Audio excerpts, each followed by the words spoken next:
Can you hear me?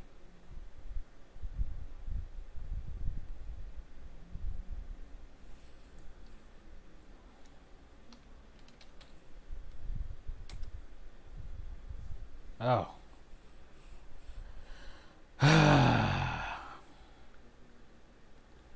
Hello.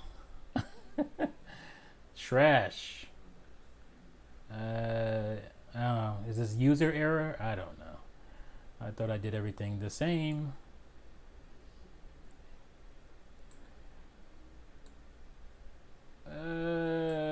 Computers. Computers, man, I tell you. All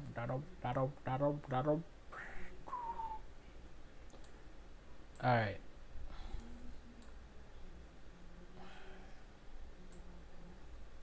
All right.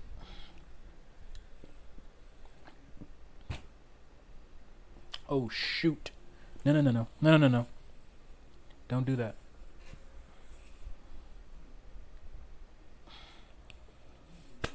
Do I have nothing? Oh, there we go.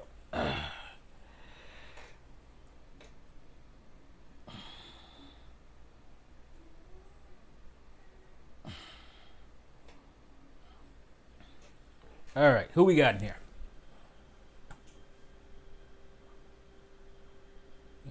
Yep. What is the goings on, Chris Eddings? Bad latency, what's up? Michael Masiag, I hope I said that right. Bruce Kent. Laker Link in the house, what's up? AKA Slayer 101. DGC, what is up, my man? Guardian Dog Media, how's it going? All right, what am I not seeing? I'm not gonna mess with anything. Okay, I'll rock with this. I'll live with it. We will live with this. All right, now here comes my allergies. It's always something, man. Always something. What's up, guys? How's it going? I probably, at some point, I'm going to be better with this live streaming thing. I don't know. I don't change anything. I don't know what's going on. It's the same. My setup doesn't change. All right, so I'm not even going to worry about, as you can see there should be T chat. I'm not even sweating that right now. That's where your live chat should be. You guys are fine, I guess, where you are. I don't think I can change it now anyway.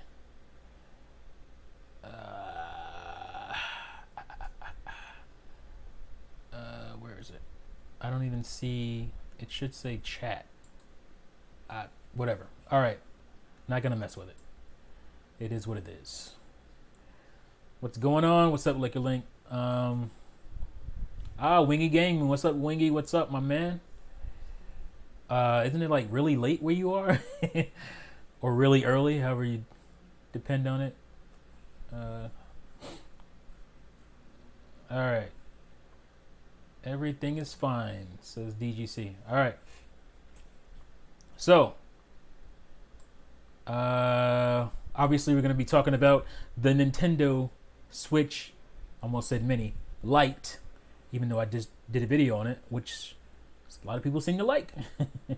So, I'm guessing most of you guys probably saw the video. Me responding to stupidity.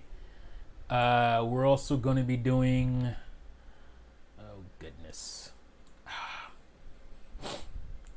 Give me a second. Let me see where it is. We're also going to be doing... I don't want to change it. I just want to see it. Oh, yeah. Nintendo Switch Pro discussion. And Wii U ports. Nothing bad. So...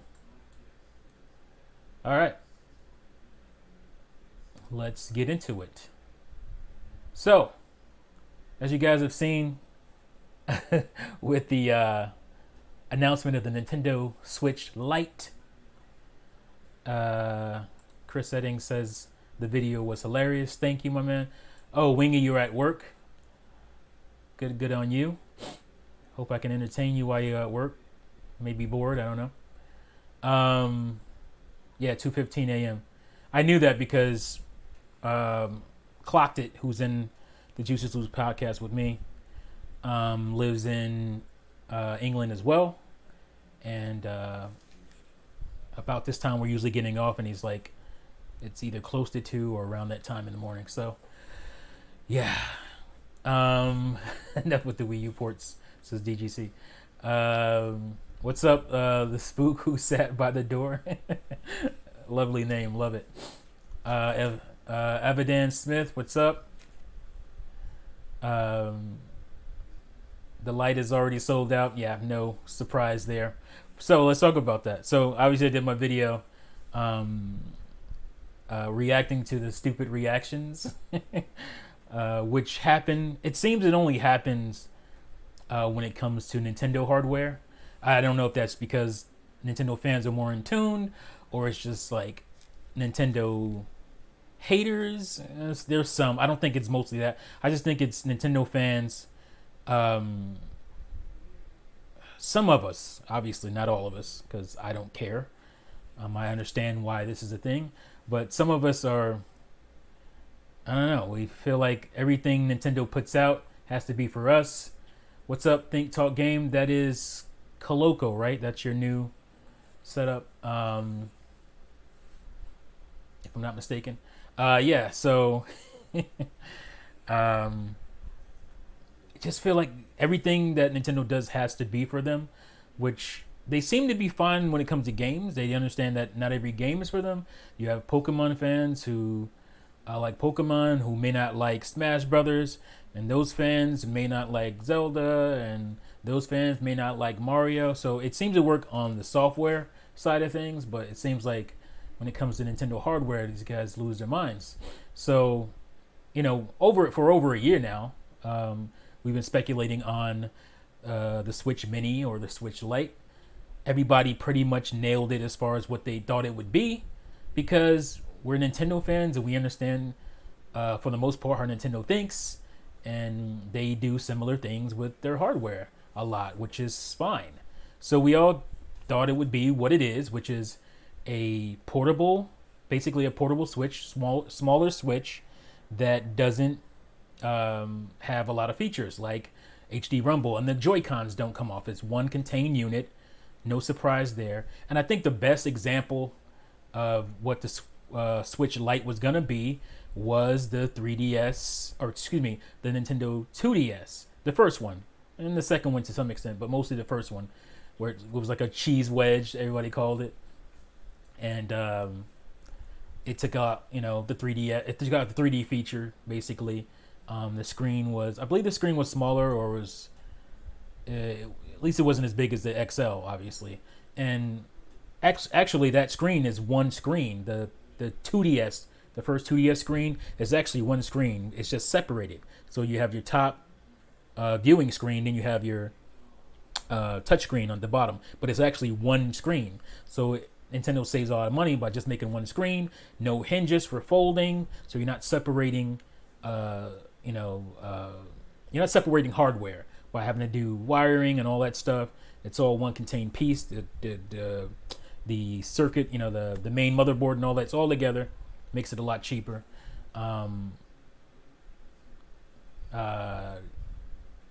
Lost my train of thought. Oh yeah, so it's basically that. But it is different, obviously, because the Switch is a home console as well. So I thought most people would think, I didn't even think twice about it, the fact that it doesn't dock.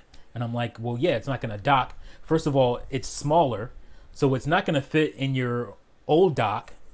So therefore, Nintendo would have to make another dock for it, which doesn't make any sense, because it's taken away what the point of it is, which is it's a contained portable. It's a dedicated portable system. So I don't understand why people are upset that it doesn't dock. Would that have been a cool feature? Yeah, but it's smaller, so it's not going to fit in your current dock. And if you want one with a dock, just pay the extra and get a regular Switch. I don't understand. So I guess, I mean, some people. I saw Mike Matei. Mike Matei is of he's with his Cinemassacre. So he's with Angry Video Game Nerd. I saw his tweet about he can't believe that the Switch Lite isn't doing basically what the Switch regular is, which is docking. He's saying, "Oh, you call it the Switch? I mean, what are they gonna do? They can't change the name. They want you to know that it does play Switch games. So even calling it the Switch Lite might confuse some people. I don't know why this thing. I guess it's in my settings. I don't care about bad words, but it makes me automatically hides them or something. But anyway, so because it says Switch, it has to do exactly what the other Switch does, which is everything. So I mean, in that case, what would be the point of making a smaller, cheaper Switch? The point is you're gonna lose some features, and even the games that it supposedly doesn't work on, it does. People talk about Mario Party, Super Mario Party, and I think the other one was 1-2 Switch, but nobody cares about until now. Nobody cared about the game, but now because I can't play 1-2 Switch, people are pretending to be upset about it. But it's like, even those games, all you need is a Joy-Con, and you can still play them. So it technically does play everything. Somebody said ARMS, and I think actually I have a really good message, or not message, but a comment somebody left on my video about this. So I'm gonna read that and go through it. And I mean, it's a good comment. It was, it wasn't angry or any of that. I just want to answer some of the stuff he said. But it's just like I said, these things are silly. Yes, it was not gonna dock, and it's so funny because before this, a lot of people, I'm sure some of the same people, are saying this now. But a lot of people are like, oh, I never play my Switch in a dock anyway. I play it almost 100% handheld, and Nintendo needs to make a version that didn't come with the dock. It would do really good. So they do that, and now they're like, hey, I want that thing back that I didn't really care for before, until now that you take it away. First of all, it's not taken away. If you have a Switch, your Switch is still your Switch. It's not going anywhere. Just because the Switch Lite exists, it doesn't erase the Switch that you bought and paid for. Still there. And another cool feature, which I didn't even know about, and Nintendo was not really good at communicating, so this is a thing. You could actually buy a Switch Mini to complement your current Switch. Like, say you just never want to take it out of the dock. You just want to keep it as your home console. You can now, with because we have cloud, if you're subscribed to Nintendo Switch Online, you can now basically have a multiple account set up where you can use the Nintendo Switch Lite and transfer back and forth your saves if you're playing a certain game and you want to play it on the go and you want to take it outside the house and you don't want to move your regular Switch. So you can actually do that. I didn't even know that was a thing. Nintendo's, like I said, is not good at communicating that kind of stuff, and I just wasn't paying attention. So I'm going to read some of your comments before I read this comment that was on my my video, and I'm going to go through it so we can kind of tackle, because he pretty much went pretty well through everything and wanted to basically talk about what he didn't like about it. All right, so let's see if you guys are commenting on this. I'm seeing a lot of so-called Nintendo fans upset because the Lite can't be docked. LOL, says Spook, who sat by the door. I'll pass on the Lite, but if the Pro is better, I'll get that. Yeah, and we'll get into that in a minute. fly from inside. The reason Nintendo related stuff sells out instantly is because there are scalpers who know people would pay anything. Not really. I mean, partially, but I mean those they buy them because people want it and they're gonna sell for one. And it's not just Nintendo stuff. Even the what was it the PlayStation Mini at first sold out, I think, but it wasn't for very long. And I just love that because a lot of scalpers probably lost a lot of money on the PlayStation Mini, which is good. There are Twitter accounts that specifically alert people when systems and amiibos are available. Yeah, that is true. I remember that because of the amiibo situation back in the day. Spooku sat by the door. The Lite shouldn't surprise anyone. Nintendo has always done this with their handhelds. It shouldn't surprise anyone. They're going to make it smaller. And here's the thing about the dock. I think a lot of people miss or don't understand.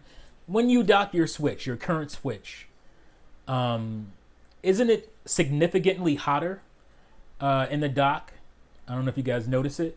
It is. It seems like it's hotter in the dock when it's not, because it's now having to output to your 1080p screen. There's a little bit more work being done. There's more processing being done. So it gets hotter. So you got a system that is now more compact. So there is less breathing room, less components to, I'm sure obviously the CPU and all that stuff, the motherboard setup is very different. So for them to cater to a dock setup to where you would have to worry about that, the system may not be as small as it is. They probably even wanted to go smaller on this. I bet they did. But I'm pretty sure because of the heat situation with the system, with the power output that the Switch has, even though it's significantly lower than other consoles, its processing is pretty taxing as far as like the heat dissipation on your motherboard. So they would have to have, if they did put out a dock for that, it would have to be like a special dock because it would probably have to cool your system to where the current dock for the current Switch does not. So that's more money. So it's like, why they wanted to take off $100. $50 would not be enough to me, for as far as I'm concerned. It had to be at least $100. Now you got some people saying, "Oh man, it should be $149." Do you really think Nintendo's going to sell the tech, their 2017 tech that's in their console they dropped in 2017? You think they're going to sell a console that's cheaper than the 3DS? No, they're not going to mark it down to $150. That's kind of insane. Now, if they did that, I don't know. The thing would have to have no buttons on it. I don't know how they could get it. People don't even realize that there were a lot of people talking beforehand. I don't know if you guys remember, the developers were saying they were surprised that the Switch came in at $300. Looking at the tech and looking at the moving parts and all that stuff, they were surprised that Nintendo could get it to $300. So to get it to $150, like you're asking, you want no rumble at all? You want no rumble at all? You want like slide pad joy instead of like real what do you call them, joysticks? You want like those little slide sticks that we had on the 3DS. Like what do you? The screen would have to be like super small. Have to be like, and it couldn't be that small because you can't make the screen that much smaller because these are console games, and so they cater to console visual setups. So you're gonna have like dialogue boxes, that are super tiny on a tiny screen. So they can only do so much, and I think they're pushing to the limits to get it to the price that they put it at, which is $200, which makes all the sense in the world to me. $150 when they have $150 2DSs out there, and $200 or $179 to $200 3DSs. Like, come on, that's not gonna happen. So let's see. Where am I? Think Game Talk. Oh, you guys are talking there. I don't know. I've seen plenty of Nintendo fans who complain when the game that comes isn't from an extremely narrow selection of games. You mean like the games that Nintendo fans cry about every year that they would like to see, but they don't happen. DC Media, hey man, Wii U ports. I want ports of everything, old and new. People are still complaining about the Switch Lite can't do, but the Switch OG can. What is wrong with people who like games? Yeah, there's some people that think that the Switch Lite is less powerful. It's not. I mean, technically, it can't display what the Switch can, obviously, because it needs the dock. And like I said, there's more processing in the dock to get it up to 1080p and be able to put on your TV screen. But it's the same tech. It's just like the 2DS, where they took a somewhat major feature. The major feature of the 3DS was the 3D. Obviously, they took that out. But the hardware was still the same. It was still, you could still play the same games. Even to this day, I think the only game that won't run on a 2DS is Xenoblade Chronicles, the original Xenoblade Chronicles, and maybe what's that game? What is the name of that game? Binding of Isaac. I think the 3DS version won't play on a 2DS. But there's only 2 games, so 99% of the games still play, and will be the same for the Switch Lite. Right now, it's 100% of the games, because even the games that technically won't work, like Super Paper Mario or Super Mario Party and 1-2 Switch, they actually will work if you have Joy-Cons, because the Switch Lite will connect your Joy-Con or your Pro Controller to it. So it actually does 100%. And I know Nintendo will say, oh, you got to look at the little game thing at the back of the game and see the whatever little icon is on it to see if it's compatible. Every game is compatible. Okay, every game will run. It's just that there's nuance to how you're actually going to be able to play them. Like Super Mario Party and 1-2 Switch. There's nuance to that because you need your own Joy-Cons to play it, but it still will run. It's not like it's going to turn in and you're going to like Switch Lite will not run this. It's going to play. It's going to work. You just have to have extra controllers. Let's see. Powell, I want Tokyo Mirage Sessions port. We'll get into that. Hang on. That's exactly the type of stuff I'm going to be talking about when it comes to that. Bitch and moan, says Surreal. Yeah, and look, there are, like I said in the video, there are legit things to complain about, but this is not it. This ain't it, Chief. Like, we're not losing anything, you know? If you want to Switch Lite, you know why you're buying it. There's a specific reason you're buying it for. It's cheap. You've been waiting. You know, you've been waiting for the real Pokemon game, and it's finally coming, technically. I know there's some issues with that, too. But you've been waiting for the real Pokemon game, or you've been waiting for Fire Emblem. You know, those 3DS people who didn't buy a Wii U and only cared about mostly what was coming out on the 3DS. Those guys have been on the fence. Maybe a lot of them have, waiting for the Switch games that they would like. And now they got them, and now it is a cheap option. They can get a Switch Lite, because they don't care about playing on the TV. They can get a Switch Lite, and they can get 2 new games almost, for the price of a regular Switch. So that is good. That is great for them. So it's strange, but this happened when the 2DS came out. People, oh my God, what are they doing? We don't need this. Nobody asked for this. And 2DS sold like hotcakes, you know. So I'm good with my regular Switch, as am I. But had my kids, both my kids have a Switch. Had they not had a Switch at this point, you better believe I would have been buying 2 Switch Lites over. I would have been buying 2 Switch Lites over buying 2 full-on Switches, because my son, you know, if he can play on the TV, he will. For the most part, he actually broke his damn TV, and he's being punished for it by not getting another one, because he got upset and he hit it. And you know, LCDs, they're weak. They can't take any kind of blows. So, you know, totally damaged it. And so, but my daughter, she actually doesn't really play on the TV at all. So a Switch Lite would be perfect for her.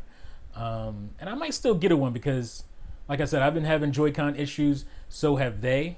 So if I can get a good trade-in or something like that, I might do that. My son will likely want to keep his, but my daughter, she might not mind, you know, and she likes the colors. So, yeah.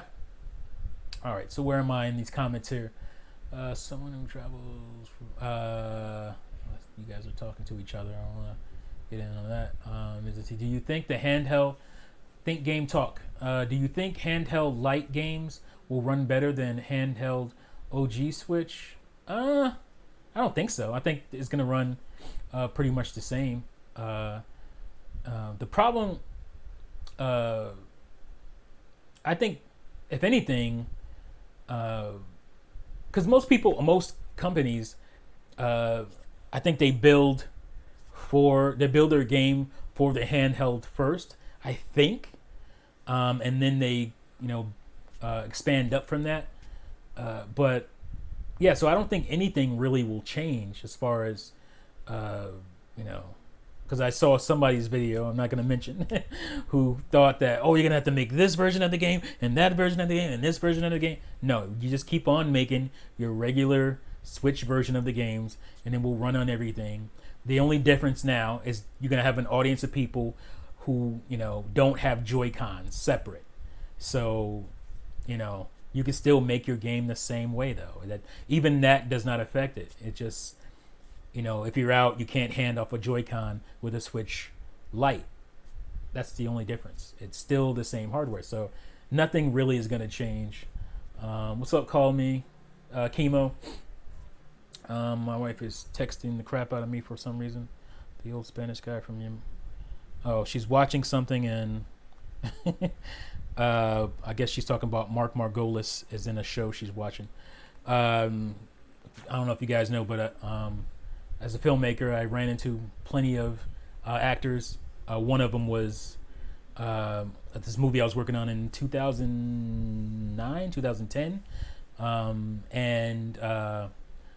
one of the actors from Breaking Bad, that's what he's mostly known for. He's been in a ton of stuff, but he was in a movie I worked on, and she's texting me crazy. Like, I don't know what she wants to tell me that. But anyway, and let's see, because they both require how long? Crash Team Racing and Mortal Kombat 11 counts.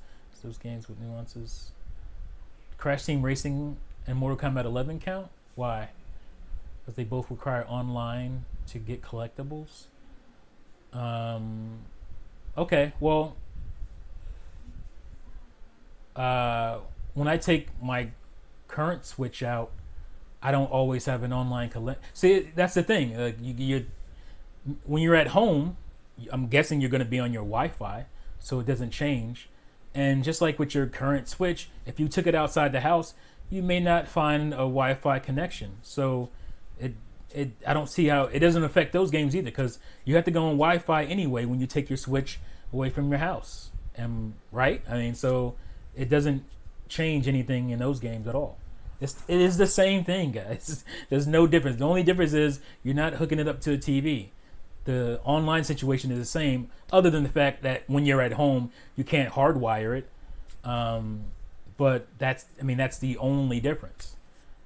When you're on the go, it's the same situation as with your current Switch. It's just that you can't pass off Joy-Cons. That's the only difference, is that I can't pass off a Joy-Con. That's the only difference. On the go. And let's see. No local wireless on Crash. No local wireless. I don't know what you're talking about there. How old is your son? Quake, are you asking me that? My son is 9.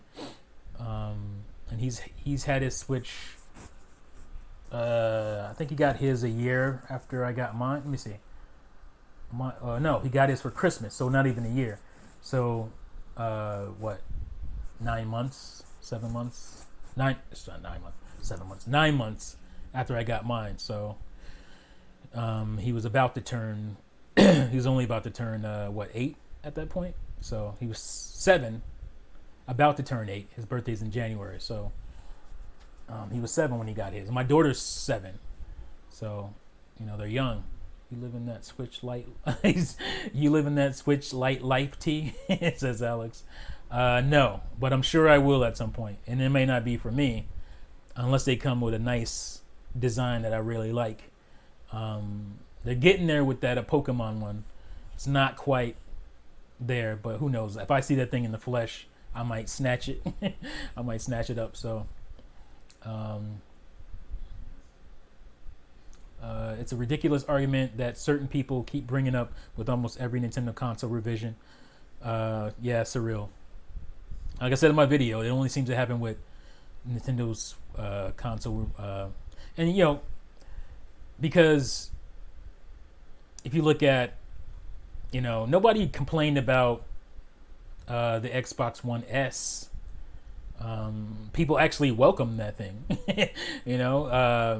Nobody complained that there was a version of the Xbox that took out the Kinect. People were like, yeah, thank you for doing that. You made it, what was it, $300 when they did that? Because what was it, the Kinect 2.0 was like a $150 thing. And they took it out.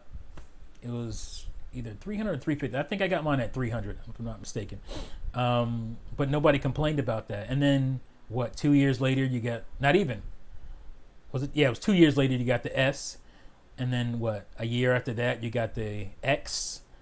And I don't hear people complaining about that. Obviously, the X is a step up. And then the S, you lost features with the S, technically. That, again, a lot of people claim they didn't use. A lot of people say they didn't use the camera. They didn't use the Kinect for the Xbox. So they're like, oh, I wish you would make one without it. And a lot of people were saying, oh, I don't play on the TV. So take that dock out of it.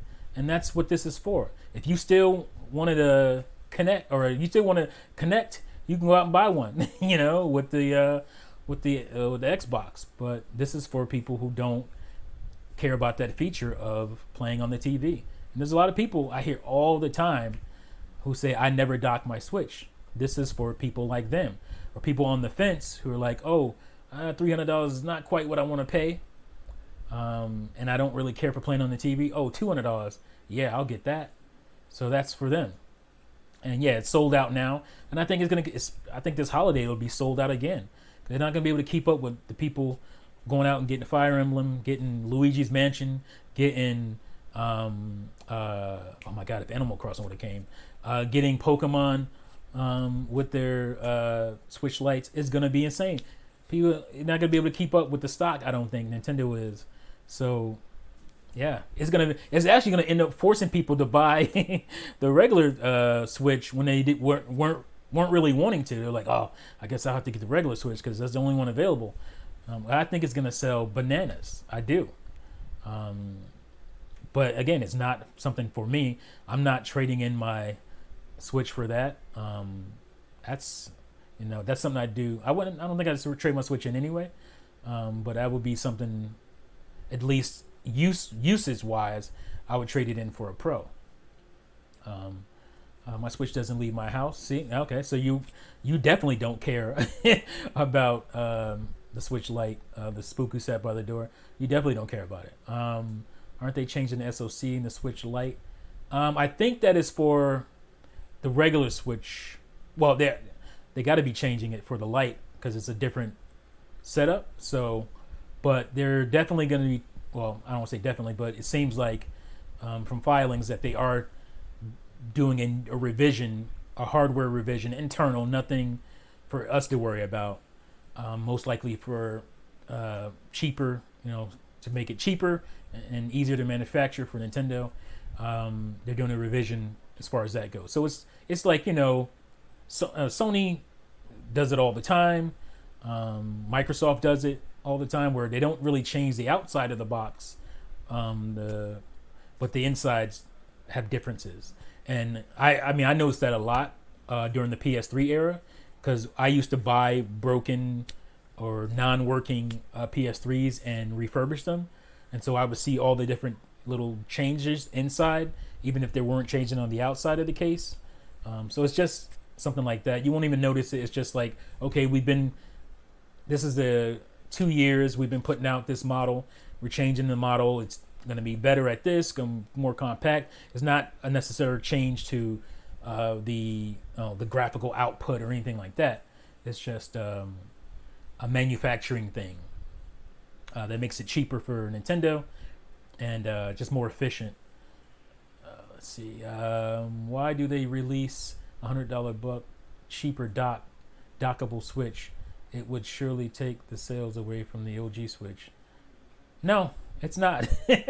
Again, it's not going to take sales away. And even if it did, you think Nintendo would care? No, they're still selling Switches, which is going to mean more games are going to be sold to everybody because all the games still work. But it's not going to take away from that, because if you don't care about handheld gaming, you're not going to buy a Switch Lite. You're going to get the regular Switch, which there's 40 million Switch owners out there, regular Switch owners out there, roughly right now. And that is a significant chunk of what's going to be the overall Switch sales. I said I think the Switch might overtake the Wii. I still feel that way, especially now.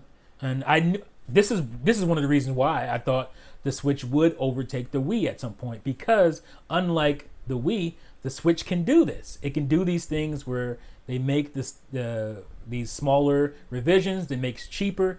And just think about what are we, 2.5 years, not even into the Switch's life right now. Just think about year 5, how much the current 2DS, or just 2DS, look at me, the current Switch Lite is going to cost. It costs $200, right? When it comes out this year. There are going to be at least a couple more revisions by then, to where you may even have a $89, $79 Switch Lite out there. And how much you think this thing is going to be selling by then? And to everybody. And it's going to be... That's why I said from the beginning, I thought the Switch would outsell the Wii easily by the end of its life, because it's going to be able to do this stuff to get out there to more people, to get out there to hit those markets that even the 3DS and 3DS, 2DS couldn't really get there, because they were still a separate, as far as the games go, it was separate from what was the mainstream or the games coming out. But a lot of current gen games, full-on console games do come to the Switch, unlike that was happening with the 3DS. So that's going to be a big thing.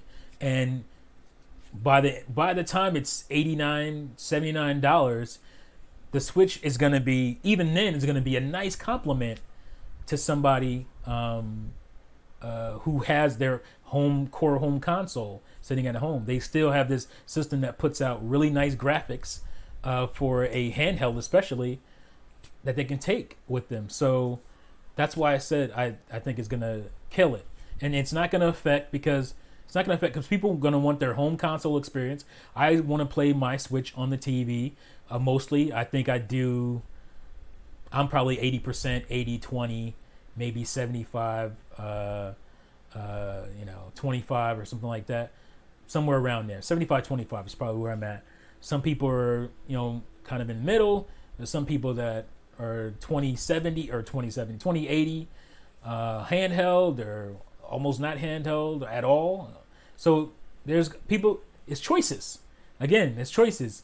It's not going to affect anything.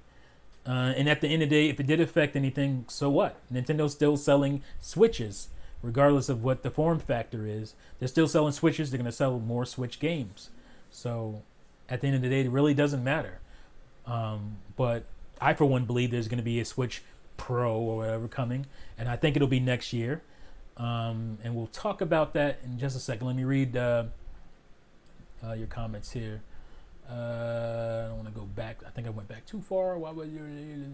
Okay, so that was Henman, who thought, why would you release $100 cheaper dockable Switch? Oh, wait a minute, I didn't read that right. Why would they release $100 cheaper dockable Switch it would surely take the sales away from. Yeah, okay, sorry, I didn't read that right. Yeah, so you understand. All right, never mind. But I guess I just answered something that somebody might ask. Yeah, so, and you can't do that. Not yet anyway, Hanman. And I'm sure you understand that. But you can't release $100 dockable Switch without at least Nintendo making a new dock. That's another cost for them. They have to go and make another dock for that smaller Switch because you can't put it in your current Switch, and that was never going to make any sense for them to do that. You want to roll? I'm dying. LOL. I don't know if that's for me. This book is set by Bill Powell. I only play my Switch in handheld mode. I'm not about to risk my $300 plus investment to warp or crack. What do you mean? You mean as far as docking it? You don't worry about that. Yeah, people have issues, with their Switches overheating and they're warping. Luckily, I haven't had that. My kids haven't had that. Although my son does have cracking around the fan. Is it the fan? Let me see. No, it's not the fan. I think it's around the power button on his. I think that's where it is. There's some cracking there. But it's nothing major. It's just little cracks. You can see them. Let's see. I'm hyped for... Where are we? I only play... Okay, I read that already. I'm hyped for Link's Awakening and Pokemon. True that, Chris. Marvel Ultimate Alliance 3 baby says Think Game Talk. My Switch never leaves the dock. Yeah, my Switch does leave the dock. Obviously, I've shown you guys videos of me traveling with it, which is it's great for that. Obviously, when I travel occasionally for work, and just going around the house. Like if I don't want to sit here in my man cave for too much, and I want to be like out in my living room and in the rest of my house, because if I didn't do that, I'd be in here a lot. It's great that I can take my Switch outside this room with me, and I know some people had issues with the Wii U and they couldn't do that, and I didn't really have range issues like that. I could leave and go into another room with my Wii U and not have connection issues. Obviously, you get to a certain distance, I think for me it was like halfway to the third floor. That's when I started disconnecting from my Wii U. But I didn't have most of the issues that a lot of people had. I just was lucky. I don't think I had a better Wii U or anything. It's just, I don't know, maybe there was like antenna wiring through my my walls or something. I don't know. Nintendo need to make colored regular Switches now, like a neon red, green. Yeah, I mean, I've said that from the beginning. I thought they would already have those things out by now. But I think now they're going to probably focus on doing that kind of stuff with the mini or the Lite. I think they're going to focus on crazy designs and all that kind of stuff with the Lite. And I really don't care as much because there's so many, like, you can buy cases, you can buy shells for your Switch, like the atomic purple and all this cool stuff. And luckily, at least for the shells for the Switch body itself, where the screen is, those aren't difficult at all to put on. Now, when you're talking about Switch and Joy-Con colors and all that kind of stuff, it gets a little more difficult. Now, I have experience with electronic soldering and all that kind of stuff because I for the longest time I thought I was going to be an electronics engineer. So in high school I was on that path, and then I went to technical school when I got out, and no, it wasn't for me because of the math. Basically, I was good at soldering and coming up with circuit boards and all that kind of stuff. But when it comes to calculating circuitry and like the physical science and my head explodes. So I'm good with that stuff, but I know most people are not good with tiny little parts and little screws and little wirings and little ribbon cables and all that stuff. So, so that's why I'm not as worried about it because it's like, well, I'll just do it myself. You guys, you've seen my Switch. I haven't done a whole lot to it, but as you can see, Xenoblade Chronicles 2 I'm playing. You can see my Joy-Con, my buttons. They're custom buttons, and I didn't do a D-pad on here because I didn't really care because, I don't play all that much to where the D-pad would be beneficial to me as far as undocked, and then I went and bought the Hori a Joy-Con that has a D-pad on it, so I don't need it. So. Let's see. Mizzah Tee, have you heard the recent rumors that the Pro won't be coming for 18 months and that it's not as big of a jump as people are thinking? Well, I don't know as big of a jump what people are thinking, but 18 months, is that next fall? That's what I was thinking, because next fall, that's when the new systems come out. So to not completely lose the narrative, it made sense to me that Nintendo's going to put out their Pro console at that time. The new systems are coming out, not to necessarily compete with them because it won't be able to compete hardware wise, but mind share wise. Nintendo did that before, in a not so great way with the Virtual Boy. The Virtual Boy only came out when it came out, and it wasn't ready because the Ultra 64 wasn't ready. It was supposed to come out in 95, the Nintendo 64. It was the Ultra 64 then. And they didn't want to go into a holiday season where you already had the PlayStation out there, and it was coming. The PlayStation came in 95 that fall, that holiday season, as well as the Sega Saturn. And they were like, we don't have any hardware to put out there. And so they forced out the Virtual Boy. Bad idea, obviously. And so that's what I'm thinking they were doing with this, but this is a much better idea because it's like, Xbox and Sony both put out console upgrades to their current gen systems, so it's not going to be that big a deal. What is it? Cell phones do it all the time. People are used to it now, so it just makes sense. Yeah, I wasn't expecting it this year. I wasn't expecting this year once I heard about the Switch Mini could possibly be a thing. Once I heard that, I was like, well, they would put that out first. It only makes sense. You don't put out the 3DS, the new 3DS, before the 2DS because, that would completely steal the narrative. Nobody would be focusing on it. Even though it's still a good idea, you're going to take away from it with that Pro because I'm not buying no little rinky-dink Switch Lite. I want the Pro. So it makes sense progression wise. You put out a system that's parallel to the one you got, maybe it has a little less features, and then you put that out first, and then you put out the higher system after that. You put out the more powerful system after that. That's like putting out the Xbox One X and then saying, here's the S a year later. That doesn't make a lot of sense. So you know what I would do, like, let me see, where am I? Most people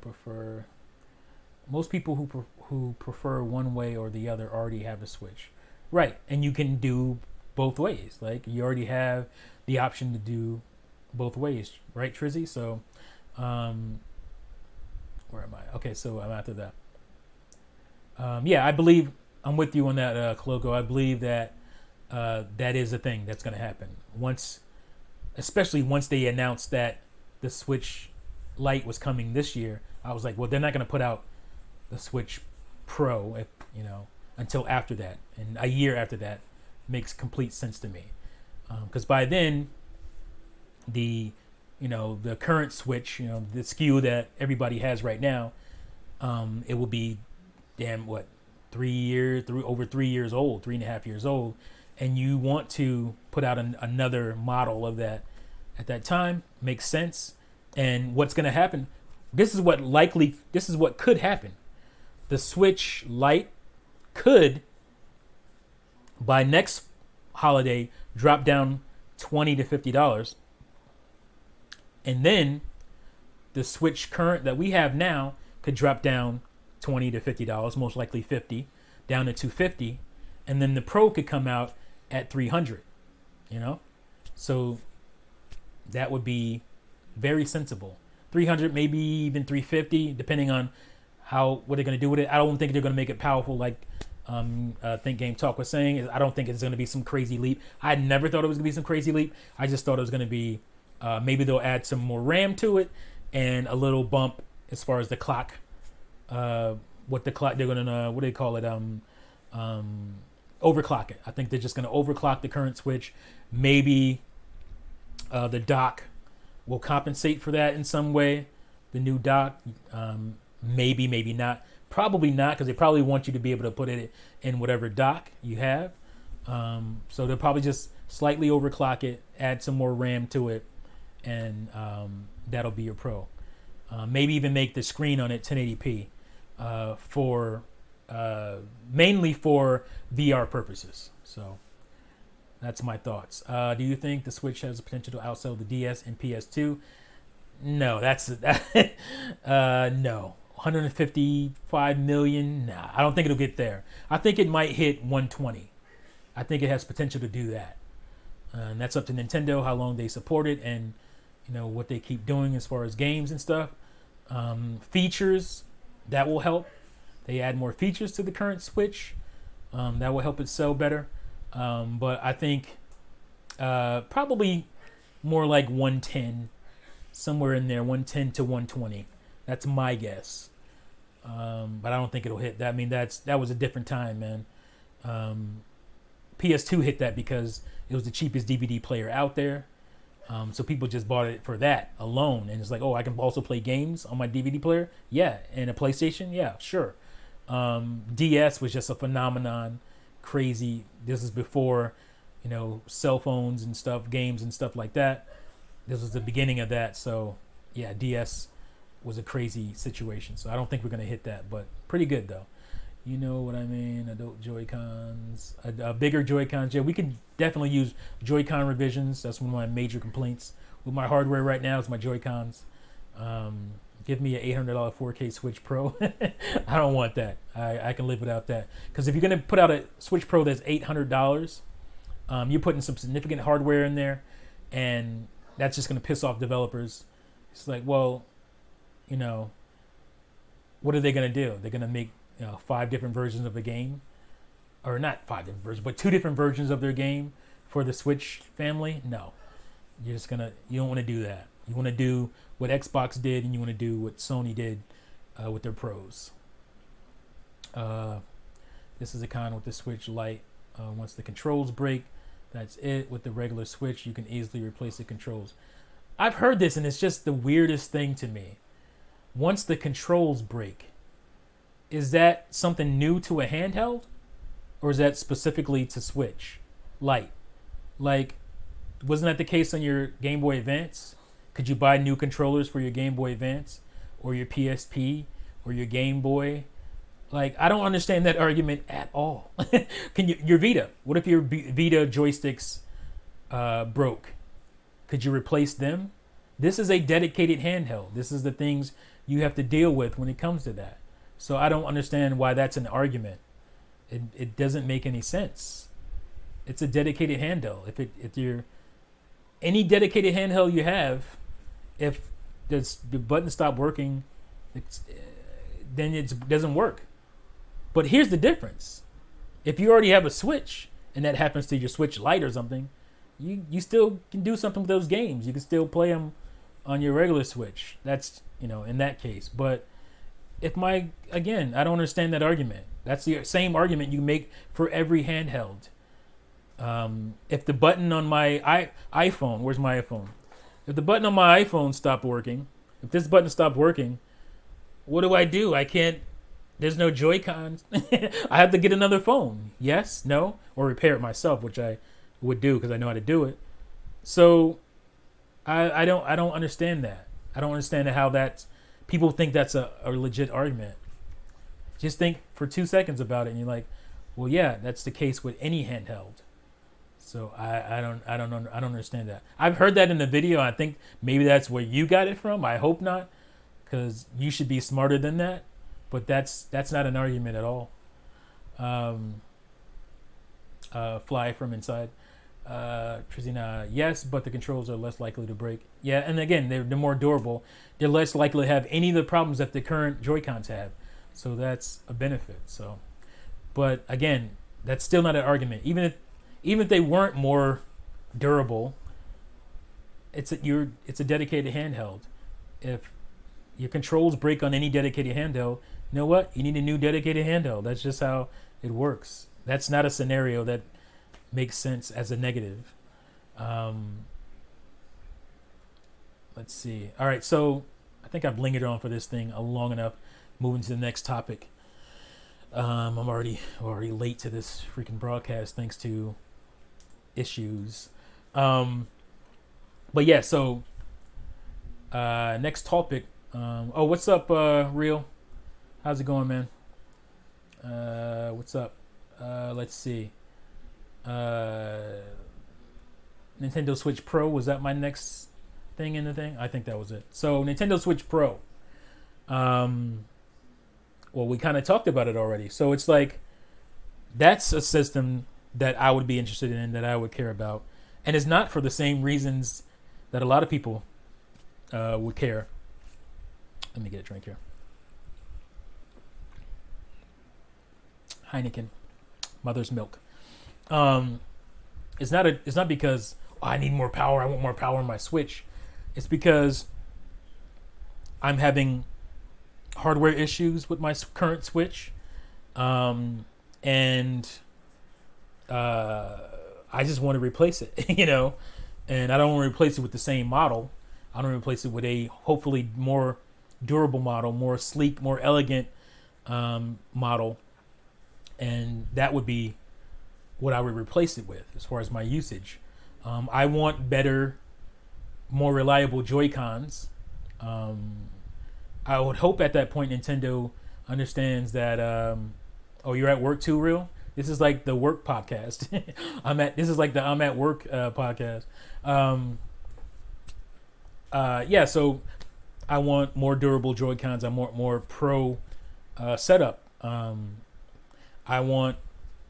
don't know if slight hardware issues are keeping me from getting the things I want on my Switch, like folders, and I'm to the point where I would love some folders right now. I can't believe that it's a hardware issue because the 3DS has folders. But maybe it's the way they set it up. They can't do it. I don't know. I would like to be able to customize my backgrounds. You couldn't do that on Wii. But obviously you couldn't do that on Wii U either. But the 3DS again, and this is a hybrid system, it's perfect for that because a lot of people download their games to it. The Vita has that, the 3DS has it, and I just want to be able to do that.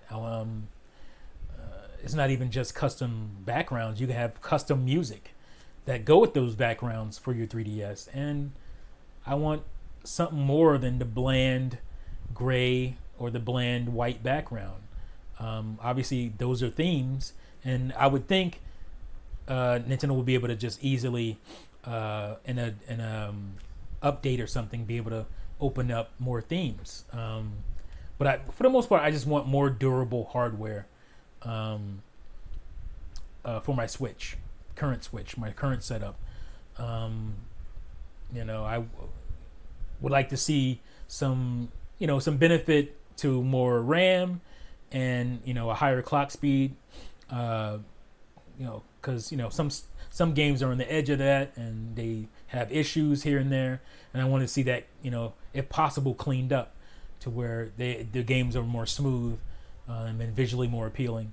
And I would actually like a 1080p screen on the Pro, as far as the Pro goes, because I think Nintendo could make some hay with the VR. I think I actually really like those VR games on Labo.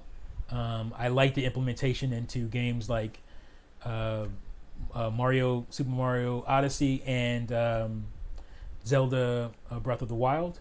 But you know that 720p screen doesn't cater well to VR. Not that 1080p is going to make it so much better. I mean, it is going to make it a lot better, but it's not like it's optimal or anything. But it, you know, I think for cool little VR applications, it would be a fun thing to use. And not just that. I mean, you could use it for.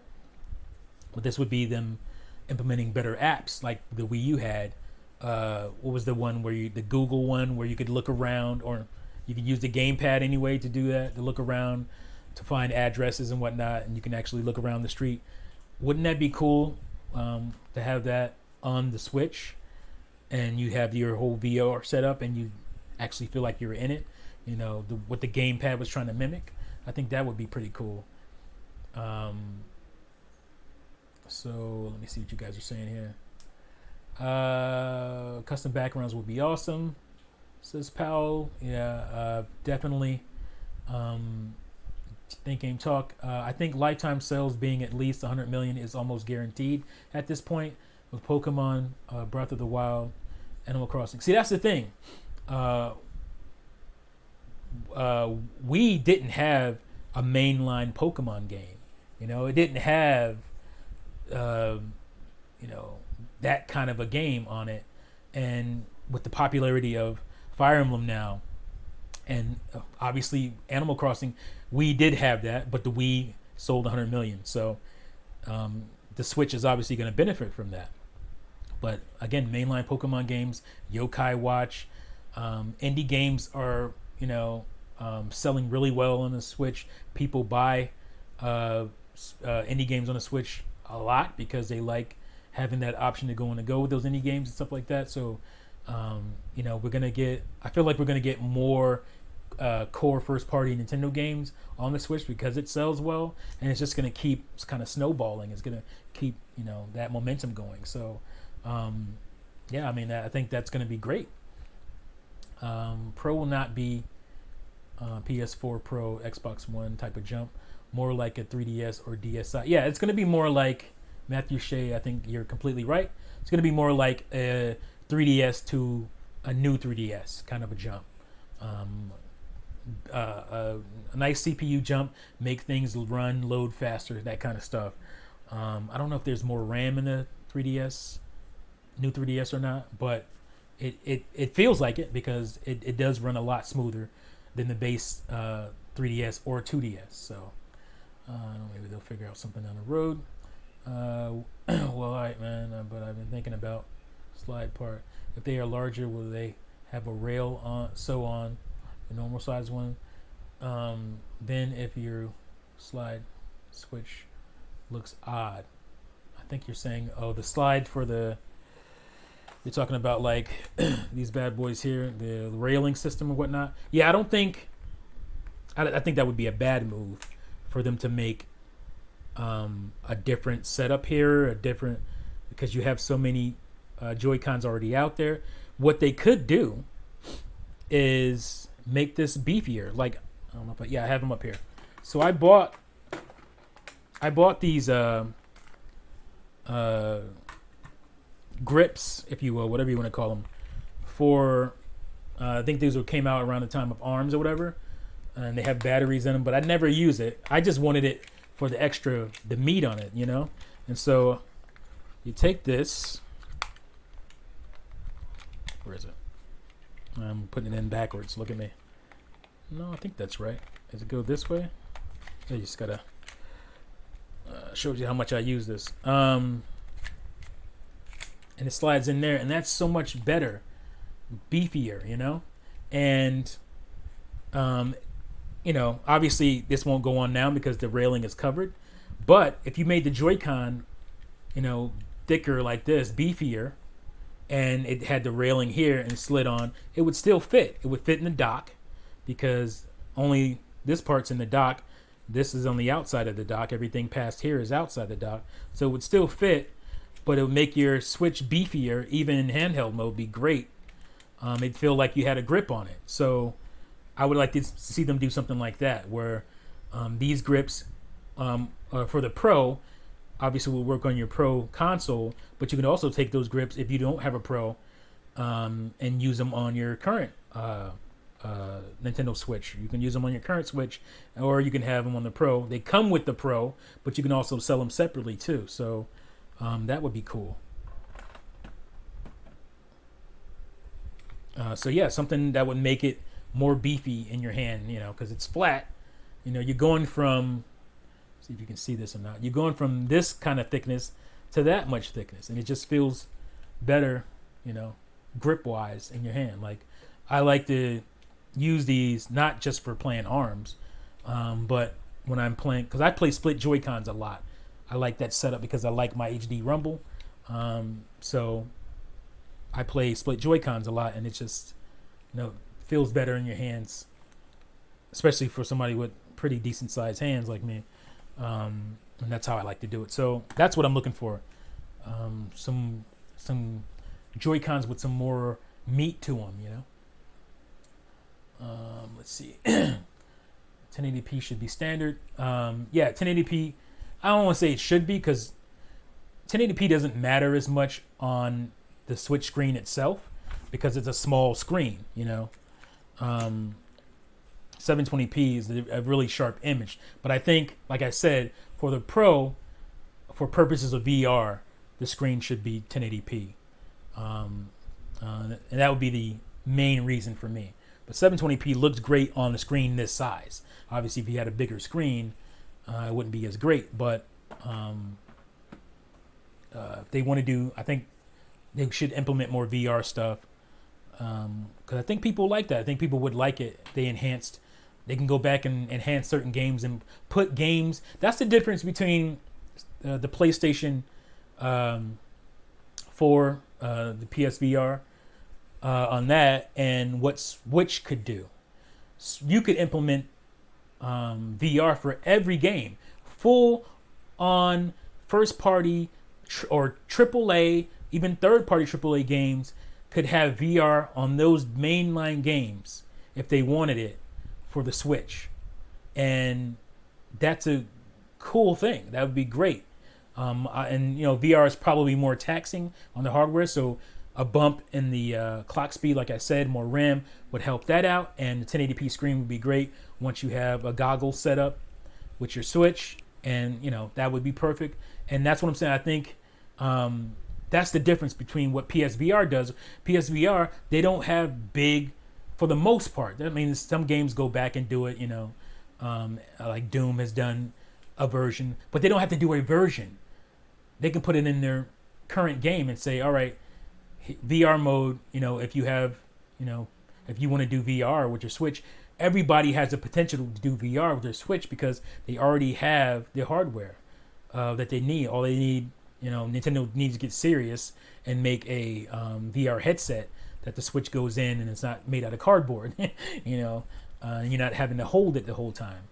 I seen a third-party one that wasn't very good. I think Sean Long, RGT85, reviewed it, but being that's out there, somebody's going to make a better one and then a better one for third party. But Nintendo should make their own and say, hey, we're investing in VR. And that's my problem with VR a lot, is that it's for little rinky-dink side games. There's some games that are really good in it, but nobody's putting like full-on effort into their first-party efforts. And that would be the difference. That would be another nice selling point. If they wanted to, like, say, announce that next year for the Switch and say, yeah, we're doing VR in our and we're doing VR in our Nintendo Switch Pro. We're going full on. Games going to be games that you currently have. Companies are adding VR to them, you know, and now you can play those games all in VR, all in 3D. That would be very cool. I think that would be a smart move to add to it. And that's one of the things I would want out of the Switch Pro to add to what it does. Yeah, the 1080p, the 1080p screen would kill the battery a little faster, but again, the current battery for the 3DS or 3DS, the Nintendo Switch Lite is better. It lasts a little bit, I think, like a half hour longer than what it does now. So in another year, that could be an hour longer. So that's a pretty significant jump, I would think. And you could always, you know, thinking of where, yeah. So it would be here, and you could always, what I would do, again, is the headset for the Switch.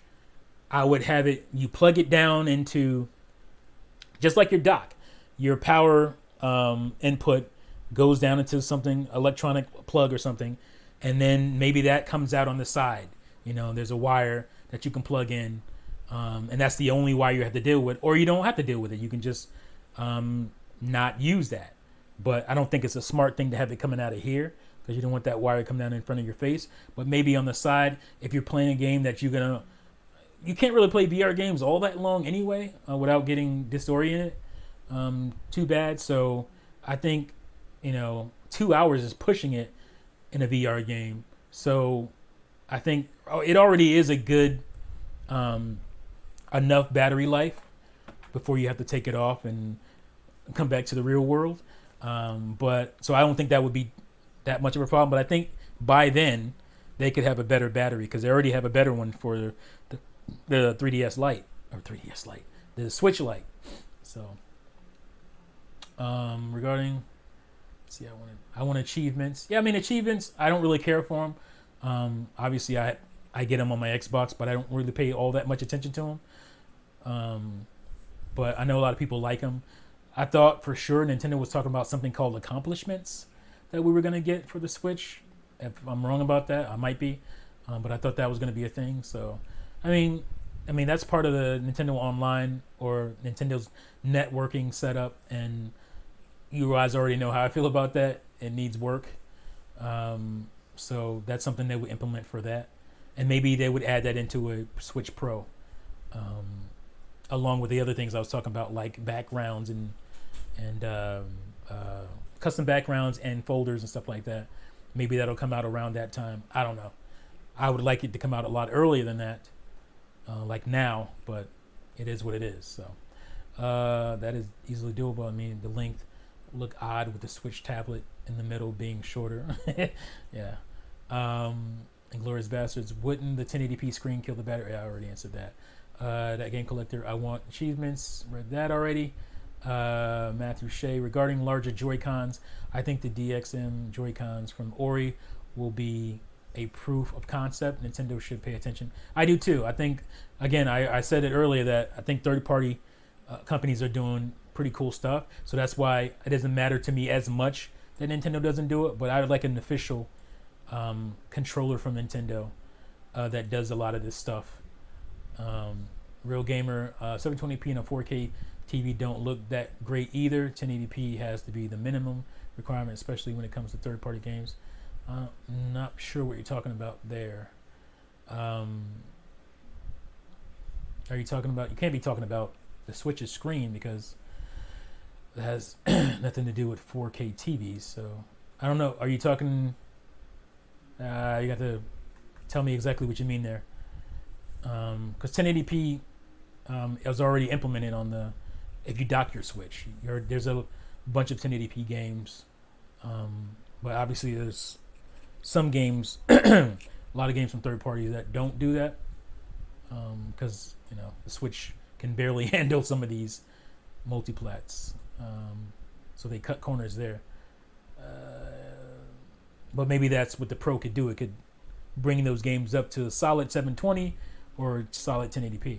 If it were wider, so, and 4K, I mean, I don't know what, 4K TVs are in a lot more houses, but I think it's still like 20% of houses or less. It's not as permeated as some people might think.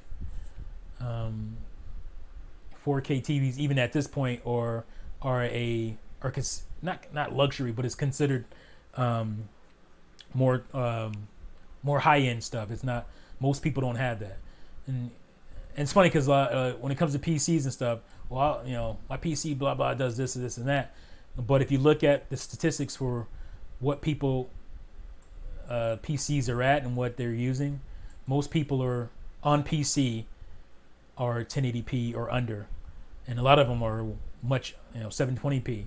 But a majority of people who game on their PCs are not all 4K 120 frame per second people. That's a high end setup, and I'm not just making that up. That is a proven statistic. You can look it up yourself. It's only like the higher end core gamer who does that stuff. I don't get the hard on for achievements and trophies. I get why people like it. I don't care for them, but I understand the appeal. It's an achievement thing. It's like I've been playing this game and I either did something that a lot of people don't do in this game, so I get an achievement for that, or it's just like, okay, it's like a memory. It's like, oh, I did this, I unlocked this in the game. I get the appeal, and a lot of people like that stuff. I just don't care for myself, but I get why people do like achievements and trophies and stuff, trophy hunters and all that. It's it's just one of those things that people like. Yeah, they don't do anything. It's just it's a personal thing. Maybe some people use it as oh look, I'm the greatest gamer of all time kind of thing, and that's pretty sad. But I think most people are just like, I've been playing this game 100 hours, and look at all the. It's a self achievement, a self accomplishment type of situation. Let's see, Jonah, hello, what's up? Powell Santiago trophies are for hardcore gamers, and they're also great for exposing people who brag about certain games they don't own or never finish. I mean, I guess that's part of it too. That's the sad part of it. No, I don't think you're old school. I just think certain people like certain things. It's like Juice was talking about in a podcast Monday about this girl. She's not a gamer at all, but she plays this game on a cell phone, and she buys all this extra stuff for it, because it feels like she feels like she's achieving something by putting this little virtual house together and spending all this money. She doesn't, it fulfills something within her. I mean, that's not the best example, but achievements do something similar. They fulfill something in people to look and say, "Oh, look at my." It's like you look at your trophy shelf. That's why Sony calls them trophies, because it's like, I did this. These are things I did. These are my gaming. This is my gaming acumen. This is the stuff that I achieved while playing this game. That I get it. I don't care about it personally, but I get why people like it. Yeah, some is bragging rights, but most of the people that I know that love their achievements or love their trophies, they don't brag about it. It's only these frauds who have YouTube channels who do that. Like, oh, most people who like achievements, you don't see them bragging about it or talking about it or sharing photos of their achievement. It's a personal thing for the most part. So, yeah, that's how I feel about it. All right, so let's move on to the final topic, and that is Wii U ports. And no, it is not me ranting about Wii U ports, because we haven't really had one in a while. But my topic has to do with that. We're getting to the point where there's not that much out there that people would actually want to be ported to Switch. And you guys mentioned earlier in the chat some games. One was Tokyo Mirage Sessions, Sharp FE, which was my game of the year. What was that, 2016? It was my goatee, my personal goatee. And love that game. For me, I wouldn't touch it on Switch, but it's such a good game that I would love for it to come to Switch. I wouldn't touch it because I like the gamepad implementation, and I've had my fill of that game. And I really like the gamepad stuff. I thought it was really well done. There are some people who complain about it, act like the gamepad's a hindrance. I mean, that's garbage to me. I don't get unless it's a control thing. Like I get it when it comes to like Star Fox Zero, where people complain about the gamepad because not everybody liked the implementation of the gamepad. But for a game like or RPG or action RPG games like those, I thought the gamepad was not a hindrance. It was actually a complement to Pikmin 3. Like I would hate. I'm gonna have to go back to not having. Oh, my gamepad's right here. To not having my gamepad, and then having my Wii remote and nunchuck to play that game. Same with Xenoblade Chronicles X. I wouldn't mind seeing it come to the Switch, but to me, again, the best way to play it was with this. And if I can find it. Oh, there it is. The best way to play for me Xenoblade Chronicles was having this set up, and I didn't have this back then. I just actually recently bought this piece here, the battery extra. So I would have this sitting in the stand. Where's my stand? It doesn't matter. I would have this sitting in the stand, probably plugged in, and then I'd have my Pro Controller, and that's how I played Xenoblade Chronicles X. My Pro Controller and my gamepad. My gamepad was the map, obviously. Pro Controller is how I control the game. Map, inventory screen, all that. That there's no way to beat that to me.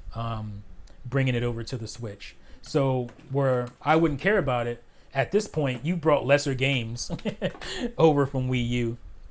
You brought New Super Mario Brothers U. Would you rather have that or Xenoblade or Tokyo Mirage Sessions? I think I'd rather have Tokyo Mirage Sessions over that port. So I can see where that would make sense, But again, the game didn't sell well. I think it sold 100,000 copies. Tokyo Mirage Sessions did, which is pathetic. And it looks like RPGs do really well on the Switch. And I think strike while the iron's hot. Put this game out, not this year, but I would say early to summer next year, Tokyo Mirage Sessions on Switch. Depending on when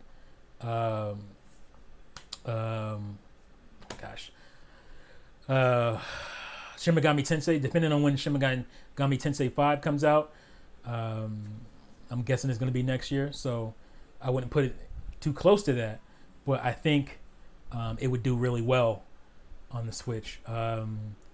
Yeah, Santiago, great. Wonderful 101. For me, I liked using the gamepad to draw the shapes, but I could get used to not using it. It'd be, I don't know, they'd have to do something like a picture-in-picture thing when it came to like you going into those different rooms that use the gamepad. I mean, it wouldn't take that much work. They could do it. Yeah, Wonderful 101 did not sell well either. I think it's around 100,000 copies or somewhere. Maybe 200,000. That game deserves more shine for sure. I think it would be perfect for the Switch.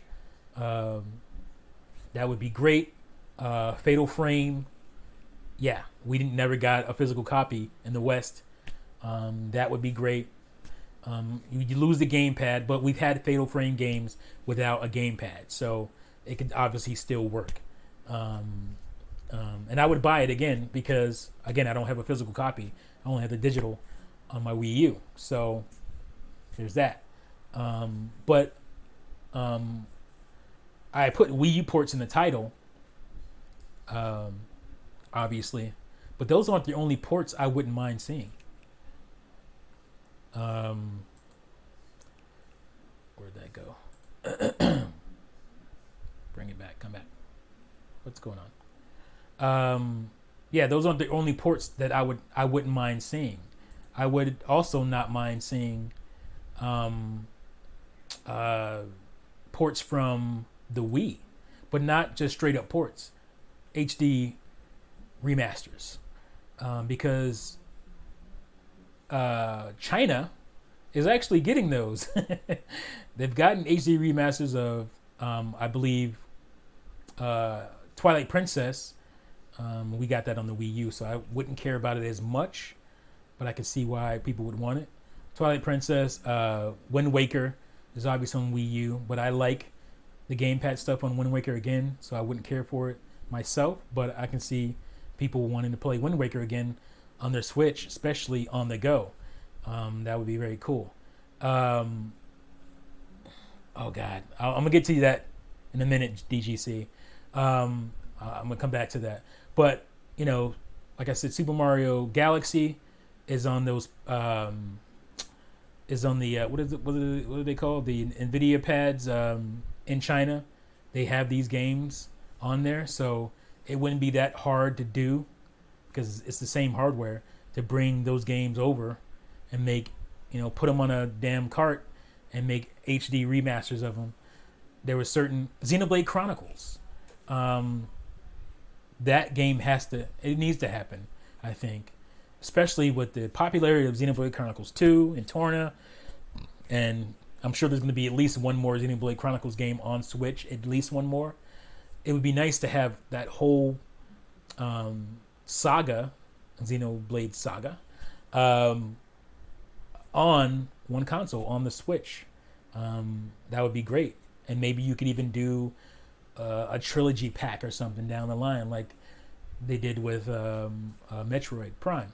So that would be great. Yeah, Last Story, Pandora's Tower, obviously any of those games that were in the Operation Rainfall, because a lot of people didn't play those games because they were, I think, GameStop only exclusives when they did actually come, and so a lot of people just missed out on them. So remasters of those games would be great. A lot of people, these would be new games to them.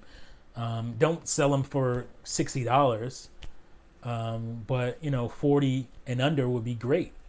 50 would obviously be stretching it, but again, these would be new games to a lot of people and fantastic games that none of those games require motion controls, but you could obviously still implement motion controls because of these bad boys. Now, you poor Nintendo Switch Lite owners couldn't do motion controls, but people who have the regular Switch can. So, and the Switch is all about that. The Switch is about allowing you to play in more ways.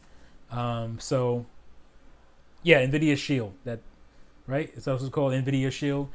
That's the thank you, Zeno. That's the tablet that's in China that's getting all these Wii games remastered basically in HD. Why can't we get those? That'd be nice. I know there's not an exclusive thing. It doesn't make sense. So it'd be nice to have that stuff. Let's see. Wind Waker HD, Xenoblade Chronicle X are the only ports I still want. Says Matthew. Yeah, I could see that. DGC, some of those games will never come to Switch. Yeah, I mean, this is just what people would like to see. Devil's Third Online backup. Oh man. we technically never got that. I mean, that was only on PC that the online portion of Devil's Third was, but that was one of the most interesting things about Devil's Third. The most exciting things when people about Devil's Third, it was the online seemed pretty cool. The online setup for that game, as far as the modes and all that, looked really cool. I never got to play it, and most people never got to play it. And if they could work out a way to bring that back, I mean, I'd buy Devil's Third again, because I don't think it's a terrible game. To be able to play that online setup for that game, I think that would be really cool to have. Skyward Sword, yeah, Skyward Sword is one that I definitely want HD remastered. And some people are saying, and sensibly so, that game would never come because you can't play it both ways. You can't play it motion controls or without motion controls. And that is very true. There's just, unless they would completely change the mechanics of the game, which I don't think they would. I'm not sure how that would work. You can't really do that. But I would say say screw it. Like, screw those who don't care about the motion controls or those who can't use it, and just give it and say, hey, this is only compatible with the Nintendo Switch main or the Nintendo Switch Pro or whatever. Not compatible with Nintendo Switch Lite. Sorry. And give it to people. Because, like I said, there's close to 40 million of us who would very much welcome that game, and you'd sell a pretty good amount giving us a Skyward Sword HD port. So, Devil's Third was awesome online. You got to play it, Rob. I pity, I envy you, not pity you. I never got to play it online. Would love No More Heroes 1 and 2. I think that's going to happen. And that, again, that's a game that you can actually, because there's a version of No More Heroes that doesn't use, it's a PS3 version that doesn't use motion controls.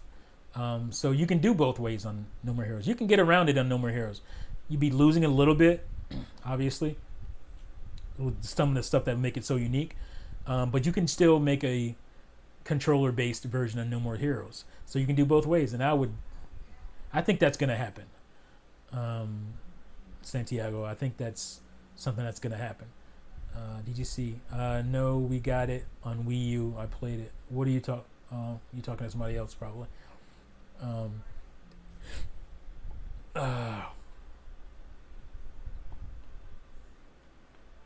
Is it the Tokyo Mirage Session? Sharp FE admittedly is a game that suffered from Wii U's inevitable death. Yeah, it was more about that than anything. It's like nobody was checking for Wii U in 2016, and when that game came out, it just came out to a dead market. Unless you were like a crazy core fan like myself and most of you guys. With the Switch Lite being the replacement for 3DS, the mobile Persona crowd would snatch it up. That's true. If they would have put out a Persona game, to coincide with the Switch Lite, I think it would do really well. But that's, between Atlas and Sega and Nintendo to make it happen. So, Conduit. Oh man, Conduit actually has an HD mobile port. That studio still active would be an easy port. I don't think that studio is still active because for a long time they were supposed to make either a port or a Conduit game for the 3DS, and I think I remember them going under, and that's why that never happened. So I don't know who has the rights to Conduit or whatnot, but I don't think that studio is still around. Could be wrong, but I don't think it is. Would you want a diagonal analog sticks? What? Non-diagonal analog sticks? What do you mean? Please elaborate on that one, right? I'm not sure what you mean there. But yeah, I think some Wii games remastered that a lot of people missed. You guys, when I made my Wii Core Gamer Console video and my Wii versus GameCube video, and I showed a bunch of games, a lot of people never even never heard of those games. So again, like I said, they would be new. And you know what? We already have some Wii HD ports on the Switch right now. We have World of Goo. I think it's digital only. We also have that vacation game. I think it was Konami that made that. There's at least 3 or 4 Wii ports, HD remaster ports from the Wii to the Switch on the system right now. So it's something that we already have, but it's just not games that people care about. Give us games that people care more about, like stream a game later. You're gonna stream a game later? Cool. I'll check you out. Yeah. So we already have that. Yeah, peace out, DGC. So that's the thing. Like we just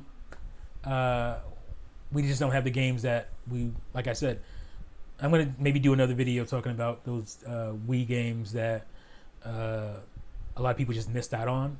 Those core Wii games, a lot of them, we have a lot, and people just didn't pay attention to them because a lot of people thought of the Wii or even used their Wii as a basically Wii Sports machine. But that can't be the case because you had tons of games, third-party games that sold multi-millions on the Wii. I want to say a ton of third-party games that sold multi-millions, but sold a million copies or more. I think there was around 70, which is the highest percentage, but it was around 70 to 80 Wii games from third parties. I remember looking it up that sold a million copies or more. And, Nintendo first-party games, Mario Kart, 35 million, 37 to 8 million, somewhere around there. Because it's still selling. Mario Kart Wii is still selling. And obviously Smash, 20 plus million sales, 30 plus million sales when it comes to Wii Fit and obviously stuff like that. But I mean, the potential for that was there. So, right, I prefer thumbsticks on the Wii U. The Switch analog sticks, similar to the Pro Controller and Xbox, are difficult for me. Are they similar? Let me look at it because I have the little nub thing covering it. So, where's my Pro Controller? Oh, right here. Yeah, so dusty. I guess they're kind of similar, but these are way thicker. To me, I think they're way, or not to me, but they are. They're just way bigger, way thicker than. Let's see. There's the analog stick. My Pro Controller is dusty because I actually do use my Wii remotes a lot. Now that's why I complain about them because they give me issues. But you can see the difference. I mean, that's a little tiny little nubby thing, and this is. I mean, I replaced mine recently, so I don't remember. But they're very similar to the Xbox analog sticks. So, Xbox One controller analog sticks. So, oh, that beer's getting warm. But yeah, I would like to see, like I said, I'd like to see that happen for the Switch. I'd like to see not only Wii U, but Wii remasters come to the Switch and find a new home because much like, especially the later in life Switch games, there were a lot of games just got missed on the Wii because there was a lot of heavy competition for core gamers during the Wii. And so when the Wii got a lot of those core games, people either just said, oh, I'd rather have the HD version, or cause actually there were a lot of quote unquote, core games for the Wii that were exclusive to the Wii. And I showed those as well. So they were just, people just weren't checking the Wii for those types of games at that time because, PS3 was popping, Xbox 360 was popping, and PC, I think, really started to pick up even more during that time. So those games just got missed. So, all right. I'm going to get out of here soon. We had some pretty awesome games. Never bought any of the Endless Party game trash. Oh, God. I thought you were saying Endless Ocean for a minute, but Endless Oceans those are good games. But yeah, Endless Party, garbage. Never even put Wii Sports in my system. Really? You didn't even play Wii Sports? Wii Sports is a great game. I mean, it just is. I don't put Wii Sports with Wii Play even. Wii Play couldn't carry Wii Sports' jockstrap. Like, it's just Wii Sports is a far better polished, solid game collection. But the problem is there were so many games that came out to try to be like it, but not even close to understanding why those Wii Sports games worked, and not even close to the quality that the whole idea of party games, Wii, whatever games, got bad. Got a bad rap, and so that's unfortunate, but it happened. Nintendo should port some of their Wii games that went under the radar on the Switch. Says JC Grooves. Yeah, that's what I was saying. Like Endless Ocean. Oh, that would be beautiful on the Switch. Excitebots. Yes, Excitebots. Excite Truck even I would like to play again. But yeah, those games went under the radar, like you said. Oh my God, Zack and Wiki. Love Zack and Wiki. And it would work really well using the Joy-Cons. So, no, I'm asking, would you? Oh, here we go. No, I'm asking, would you want a Switch with both Joy-Con analog sticks at top? Oh, okay. So you're saying more. That's what I thought you were saying, but I didn't want to quote you wrong. This is even dustier. Clean it off here. I don't want to show this embarrassing dusty Wii controller. You were just saying both of them at the top like this. Yeah, I mean, I prefer that. But most people, were groomed. I don't want to say most people, but a lot of people were groomed on the Xbox. Obviously the setup where they're. To me, that's where, honestly, dual analog, especially like for shooters. For me, that was, I didn't like it. I came from, where I have it over here. I don't think I have it over here. I came from N64, which basically felt like a mouse and keyboard to me. And obviously not quite, but you had the analog stick for looking and whatnot, and you had the arrow keys, basically the yellow C buttons for strafing. So it felt like I was using a keyboard to move, and to look, I would use the analog stick, and to me that was perfect. So I never comfortably transitioned to dual analog for first person shooter type games, especially. Action adventure is a little different because it's just mostly camera movement, so that's fine. But when the Wii came out, man, I loved the setup because it felt more like what I was used to, having your Wii remote being your mouse and your nunchucks being your strafing movement and stuff. So you point, look with the mouse, and target with the mouse or target with the Wii remote, and you would strafe and move around with the stick. So that, to me, that worked a lot better. It felt more natural. So yeah, I mean, if I'm gonna have dual analog, yeah, I like this better than I like the quote unquote traditional dual analog setup. But that's not really traditional because where's my PlayStation 4 controller? Well, the PS4. Where is it? I don't have it over here. But that controller has the two sticks on the bottom, in the middle together. So that's a whole. I never liked that. I still don't like that. I can't stand. I'm not a fan of the PlayStation controllers because like your thumbs when you want to punch each other when you're, I never liked that. So good night. Thanks for streaming. See, who's that? Oh, Think Game Talk, Gloco. All right, man. Peace out. Mario Party 2 HD remake. Oh my goodness. Yeah, that's the one that you bought today. I think it's still pretty expensive. I think it gets up to like $70, $80, $90 for just a cart of that game. Why? I mean, I know it was popular. It was the best Mario Party game on N64. Mario Party 2 has killed enough controllers. Joy-Cons have enough issues as is. That is true, says Matthew Shea. Everyone watching, make sure to like this video. Yeah, I never do that, but I'm glad you said it, Koloko. Right now, everybody, hit like.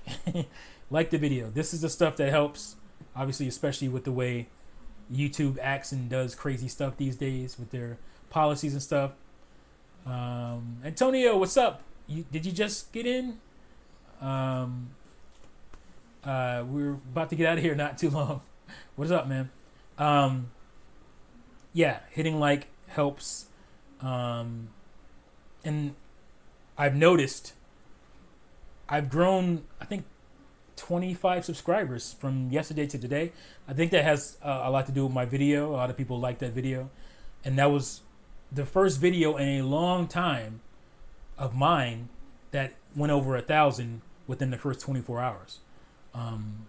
That used to be somewhat regular on my channel, but within a year and a half, except within the last year and a half, that's when all those changes happened. People's channels got disrupted by YouTube's new policies and setup. So yeah, thank you guys. Please hit like. That does actually help. I've noticed it myself. If you watch my videos, please hit like on those. I got to get better at asking you guys to do that. I know a lot of times I do it myself, or I used to do it myself. I wouldn't hit like on videos that people I'm subscribed to out of laziness or just forgetting. So the first thing I do now, I've trained myself to hit, the minute I click on a video, while my hand is still on the mouse or on the mouse pad, the touch pad, hit like while I'm in there. I don't have to wait. If I'm subscribed to you, I like your videos. Even if I don't agree with what you're saying in that video, I want you to keep going. I don't have to agree with everything you say and everything you do in every video. That's not why I hit like. I hit like for support purposes. So I go in, and now that's the first thing I do, is I hit like. I miss the fact that, because it used to be connected to Twitter. Now you have to do an extra step and hit the share button and then hit another button to share it when you like it. It used to be connected. The minute you hit like, people on your Twitter, it would show up in your Twitter that you liked the video. Doesn't do that anymore. So, but hitting like does still help videos. Please do that, guys. Helps me out. Helps my channel. Helps my mood as far as making videos. You guys know I've talked about that and wanting to not do it anymore and the motivation stuff. So, if I see what I've seen in the last day regularly, oh man, that helps me stay motivated. Like I said, I jumped 20-ish subscribers in the last day, and that brought my mood up big time. So as far as making videos, it's not like I'm walking around sad because of YouTube. My mood as far as doing my YouTube videos and all that kind of stuff. YouTube algorithm is busted. Yes, it is. I used to make junky World of Warcraft videos on my old account that would get decent views, considering I'm under 300 subs. I tried to make a new account for serious stuff, I guess. I feel bad for people, especially starting right now. Like, if you're starting a channel right now, good gracious, good luck. It's going to be rough sledding. At least I got some kind of footing starting when I did. I wish I had started a little bit before that. Videos and have failed 100%. It's tough because now there's companies on here, there's celebrities all over YouTube with their channels. There's a lot of traffic now, and YouTube caters to the traffic, and so if you're trying to build up your traffic, unfortunately YouTube doesn't pay that much attention to you. And that's just the way it is. It's a winners and losers setup now, and it's hard to win starting right now. I think if you started within the last year and a half and you're doing good, man, good for you. You made it. Because I think after those policies hit, it affected people that were starting out or people that had small channels. And that includes me. It obviously affected my channel, but I haven't seen a growth, especially a 20 sub growth, like a legit growth like this on my channel in a year and a half, 2 years. It's been weird. It's been fluctuating. I'd get 5 subscribers and I'd lose 10. And I don't think that was all people actually unsubscribing. I think that was YouTube messing with stuff, Google messing with stuff. Because I would see videos I put up a video and it had 20,000 views on it, and then the next day it'd be like 500. So Google is definitely messing with stuff. So I could quit and give up. I just don't want to quit. I don't want to give up. I want to prove that I could make it through and beat the system. Rob Morris, you're out. Got to work at 6. All right, man. I know if you're going already, but thanks for joining. I'm about to get out of here anyway, so I wouldn't even be here now if it wasn't for the stupid issues I was having with this computer and YouTube in general. So yeah, I think that's pretty much it. If you have any more questions, throw them in right now. Next couple minutes, because I'm about to get out of here. I want to play some video games. I want to eat some more. I made some good old steak and potatoes, and my beer is cold or warm. I want to get a cold brew, have some more steak and potatoes. Let's see. I read that already. Michael Masiag says, ever played the Fire Emblem GameCube game? Yes, I have. I don't think I owned it. I don't have it now. I have the Wii. I have Radiant Dawn, right? Is that the Wii one? I get them mixed up sometimes. But yeah, I played Fire Emblem GameCube game. I wasn't as into Fire Emblem back then. It was likely my cousin's if it wasn't mine. So yeah, I played it, and I had looked into, maybe a year ago, looked into buying it, and it's like over $100. Like I was like, I don't know if I want to spend the money. I could, but it's just like, I don't know. What if I don't like it as much? Because I went back, because I have what's the Game Boy Advance one? That's the first one I really got into, but that was probably late. Excuse me. It's probably like 2006 or something when I bought that game and played it. So, Sacred Stones or something like that. That Fire Emblem. That's when I got into it, and then Radiant Dawn. I think it's Radiant Dawn on GameCube on Wii. Liked that one. Didn't love it, but I liked it. And then I got reawakened with Fire Emblem Awakening on 3DS. That's the one that really brought me back in.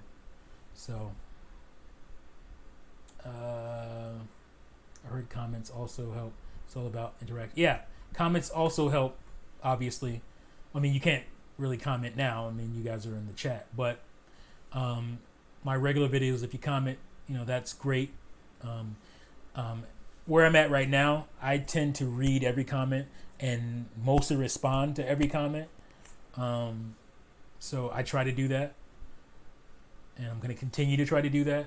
No matter how much I grow. A lot of these YouTubers ask you to leave a comment. They only care about you leaving a comment because it helps the algorithm for them. But I actually like the interaction, and you see, if you look in my comment section, I'm interacting and talking to people and replying and stuff. So that's why I ask, because I actually do care to hear from people. Because hearing from people helps me grow. It helps me understand people more, and gives me ideas. I still have a factory sealed copy of Fire Emblem Path of Radiance. Path of Radiance, that's the GameCube one, right? I can't see mine from here, and I don't want to get up. Or is I can't remember. I think they're both expensive. I would guess. I haven't looked at the Wii one yet, because I have it. But I saw that the GameCube one, it had Radiant. I think Radiant Dawn is the GameCube, and Path of Radiance is the Wii one, right? It didn't have the same damn name in there. It wouldn't be so confusing. Radiance. That's what's throwing me off. Mint condition, alter code. Okay, so yep. So that's it for this evening's Tea Talk. Thank you guys for joining. I think we got up to 40 viewers at one point, which is awesome. I love that. that makes me feel good to see that. And I try to read every pertinent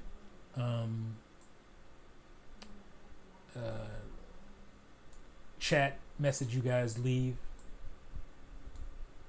Yeah, that's the GameCube one. Okay. All right.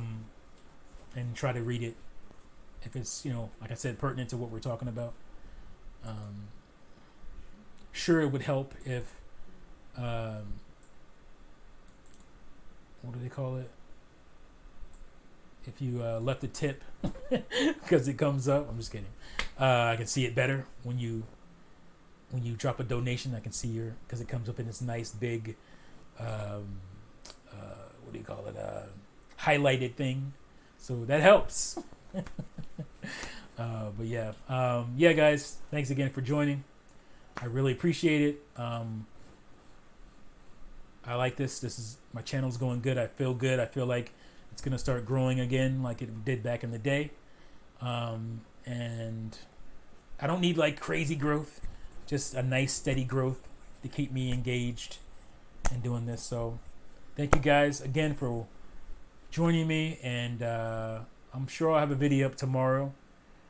Should be interesting, and I'll probably stream me playing something either tomorrow or Sunday night.